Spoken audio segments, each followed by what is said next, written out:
Oke, penelitian tentang olahraga ini dengan judul upaya meningkatkan kekuatan otot lengan terhadap kemampuan lembing ini, kemampuan melempar lembing, itu variabelnya ada dua, yaitu variabel X, kekuatan otot lengan ya.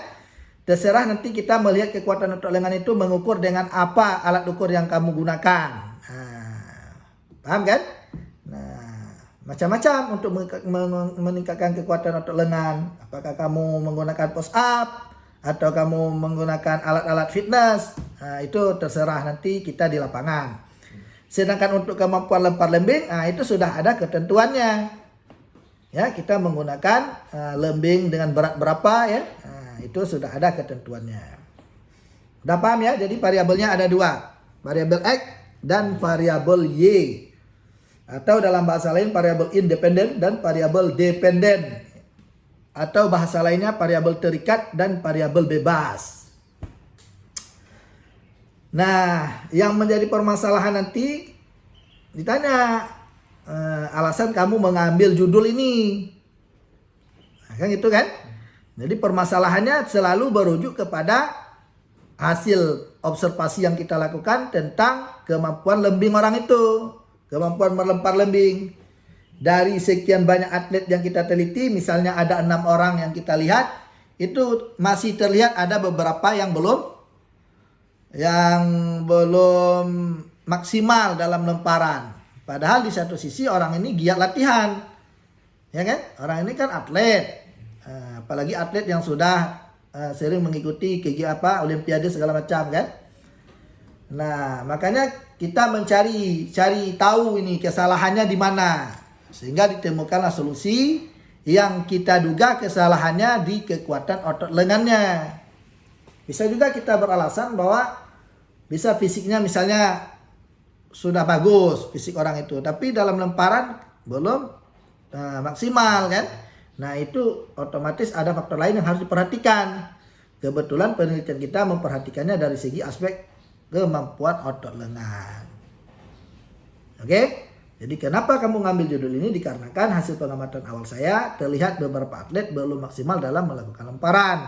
Padahal dilihat dari segi fisik orang ini sudah dari segi badannya mungkin udah sehat segala macam. Kemudian di sisi lain mereka juga sering melakukan kegiatan mengikuti olimpiade segala macam. Nanti kamu bisa ikutkan cabur olimpiade apa. Oke? Nah, oleh karena itu saya menduga ini faktor kondisi fisik yaitu berhubungan dengan kekuatan otot lengannya. Jadi lembing ini nggak mesti ototnya besar kan? Yang penting kuat ya. Oke, udah Pi. Oke? Nah, kemudian lanjut terus. Oleh karena itu maka kita melihat rumusan masalahnya pengaruh. Jadi kalau dia pengaruh otomatis ada sesuatu yang mempengaruhinya ya kan? Nah, dalam hal ini yaitu adanya percobaan yang kita lakukan. Makanya penelitian ini eksperimen karena penelitiannya bersifat percobaan. Percobaan terhadap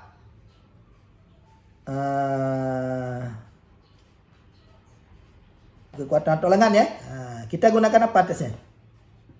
Tes push up sama medicine ball.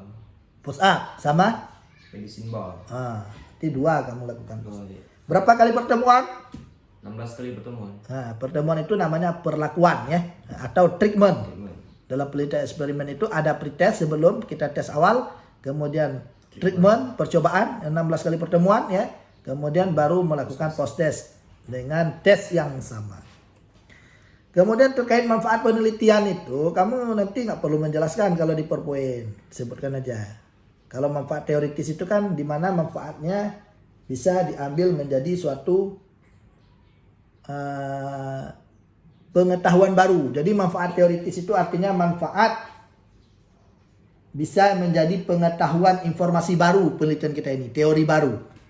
Ya kan? Tapi tidak bisa kita jadikan suatu teori karena ini penelitiannya masih kelas S1 kan. Nah, kemudian manfaat teoritis itu kamu bilang aja nanti bahwa kalau ditanya apa itu manfaat teoritis. Jadi manfaat teoritis itu artinya manfaat di mana kajian ini akan memberikan sumbangsih pengembangan pengetahuan khususnya dalam bidang olahraga. terkhususnya dalam bidang lempar lembing kan gitu kan. Nah, kemudian manfaat praktis nanti itulah manfaat yang dapat diambil oleh pihak-pihak yang terkait dengan penelitian kamu ini. Nah, itu ada atlet sendiri kan, bisa jadi nanti pelatihnya, bisa jadi juga kita sendiri untuk kita apa manfaatnya ya kan. Nah, salah satunya yaitu memperoleh gelar sarjana atau memperkaya pengetahuan baru bagi kita. Itu di saat menampilkan PowerPoint itu nggak perlu kita paparkan, habis waktu. Jadi di bab 1 itu aja yang perlu kamu ini. Untuk teori bab 2 nggak perlu dipelajari itu. Tapi harus tahu ya apa itu lempar lembing, bagaimana standar lembing yang kita ini kan. Karena tahu nanti mungkin ditanyanya yang bukan, jadi tanya pula ukuran lapangan. Kamu harus tahu juga lapangan lembing itu berapa ukurannya kan. Nah, yang paling penting kali adalah metodenya. Jadi metode itu tidak terlepas dari dua aspek, yaitu kualitatif dan kuantitatif ya. Jadi penelitian kualitatif itu selalu berhubungan dengan uraian kata-kata, sedangkan kita gunakan penelitian kuanti ya. Bahwa perlu kita ingat bahwa penelitian kuanti dia harus mendasarkan hasilnya berupa angka-angka. Nah, kalau dia berupa angka-angka, otomatis angka itu diperoleh dari suatu hasil pengukuran. Ya, kalau kita melakukan suatu pengukuran, otomatis kita harus menggunakan alat ukur. Dalam penelitian ini, alat ukurnya berupa tes. Tesnya 2. Yaitu tes kekuatan otot lengan dengan push up dan apa lagi tadi? Disimbang. Yang satu lagi tes kemampuan lempar lembing kan. Nah, diperolehlah angka-angka. Oke. Jenis penelitiannya udah jelas tadi, yaitu eksperimen ya. Nah, itu penelitian yang melakukan percobaan sehingga terlihat adanya peningkatan atau Tidak. oke. Nah, kemudian yang terakhir,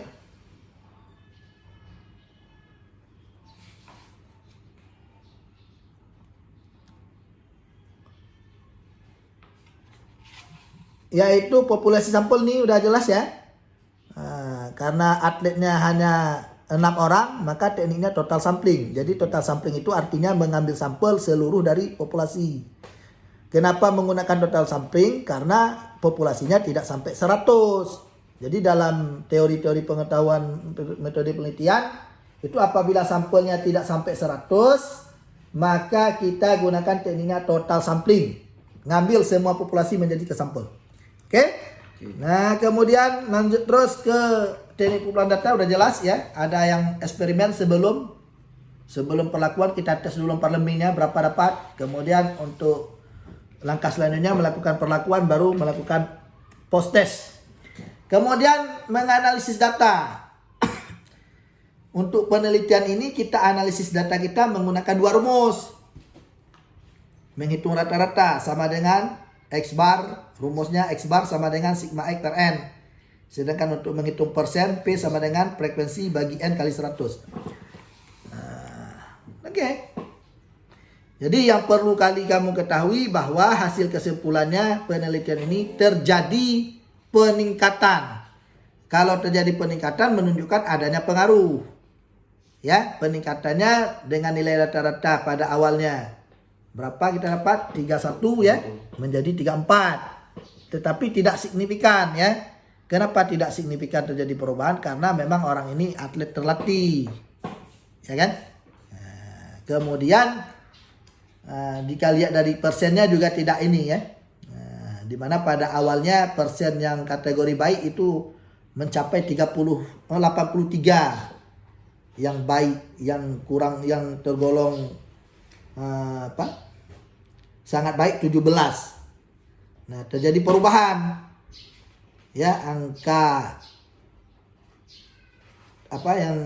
yang tergolong sangat baik itu sudah menaik dia menjadi 33 ya. Kemudian angka yang baik turun menjadi 67. Oke, ada pertanyaan apa lagi? Jadi untuk mencari ini tadi sebenarnya fungsinya nggak ada. Kalau mau misalnya ragu-ragu, hapus aja tuh masalah standar, karena nggak ada fungsinya tuh. Standar deviasi itu. Nggak ada fungsinya maksudnya dalam penelitian kita. Tapi nggak apa-apa, terus saja. Jadi menghitungnya menggunakan persen aja, menggunakan Excel aja. Apalagi pertanyaan? Kalau udah jelas, kayaknya kita udah siap untuk maju menghadapi sidang sarjana.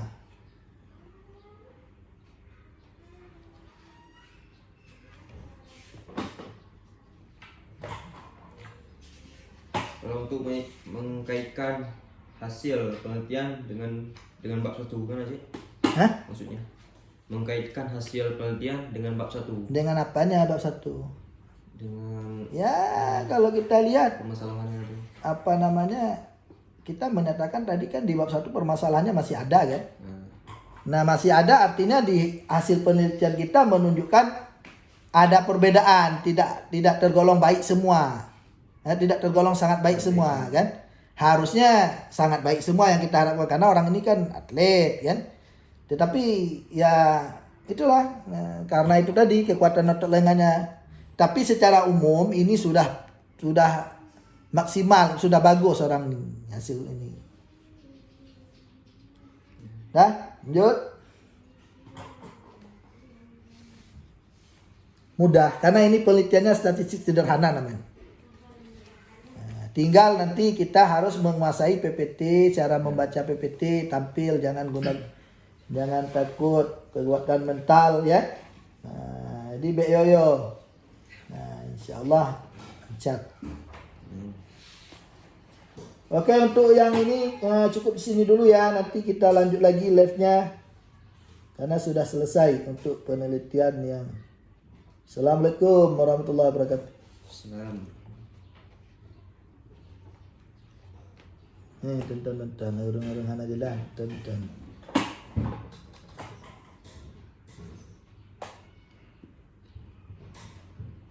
Jadi longkalan urung ino letak ni lekep ino. Ini merupakan peng ino.